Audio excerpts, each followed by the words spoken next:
A popular objection to the existence of God is what's called the problem of evil.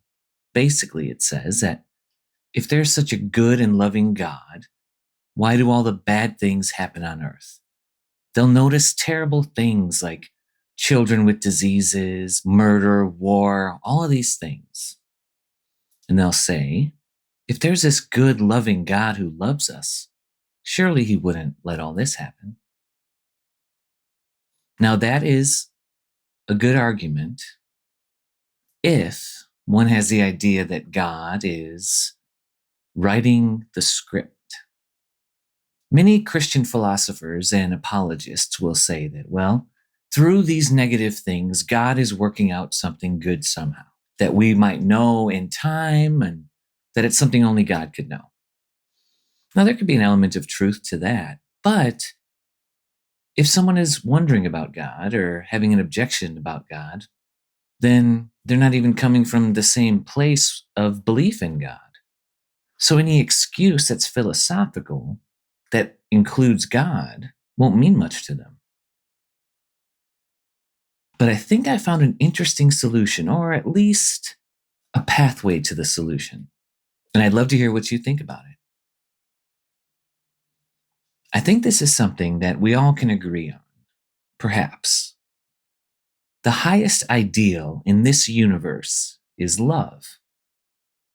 Whether it's Christians and the message of Christ speaking of God's love and knowing his commands to love one another, or if it's the secular world, we have more love songs than anything.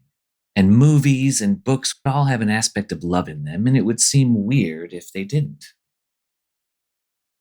Now, love must be consensual. You can't have a forced love. Someone might try, but you know that's not real, true love. It has to be entered into by your own free will. You wouldn't want someone trying to force you to love them, and you wouldn't want to force someone to love you. Why? You wouldn't have the experience of real love, and it just wouldn't be love. That means that the ability to love comes with it the ability to not love. That free will choice to love or receive love is an integral part of love. It has to be freely entered into. You have to be able to choose to love or choose not to love. Free will is a necessity. Now, if all of us sentient beings that can express ourselves and are capable of intelligent thought can all agree that love would be the highest possible ideal, and that even other things that we pursue, like power or money, actually end up empty without love. And often they're a means to try to get love and have love. So, if love is the highest ideal that any of us intelligent creatures can consider, then that means that love is the highest ideal in our universe, in our place, in our time, in not just in our world, but in our whole universe. Love is the highest ideal. That means if a universe was to be created or formed where love is the highest ideal, then free will choice must be included. It would not be love if free will wasn't available. And from our perspective, though some scientists would have different ways of describing things being determined or not and what influences us, our experience day to day is one that is clearly of free will. As you've decided to watch this, and I've decided to upload it. So here's the idea.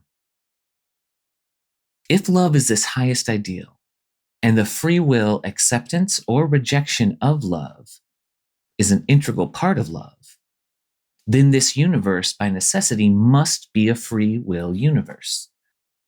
And if it's a free will universe where we can possibly have a chance to be loved and choose to, then that means that all other choices are available too. It wouldn't be free will if it wasn't free. And in that freedom, then, the problem of evil, which says that God allows the bad to happen, that God has a part in it, that a loving God wouldn't allow such things, I would say that a loving God, by necessity, would have to allow for a universe where free will is available so that we can learn love, so that we can experience love. This means that in this free universe, free people can act freely, good or bad. They can love or they can not love. And notice too that the worst harms come from those who haven't loved or haven't had love and experienced it. But consider this, that if this universe was designed and you in your physical flesh body, in time, growing as we do, with life laid out as it is,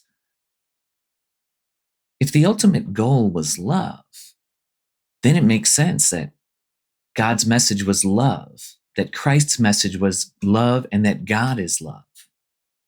And it makes sense that the commands that we're commanded to do and the things that we should do that get the best results are love, but also think of it in an eternal perspective.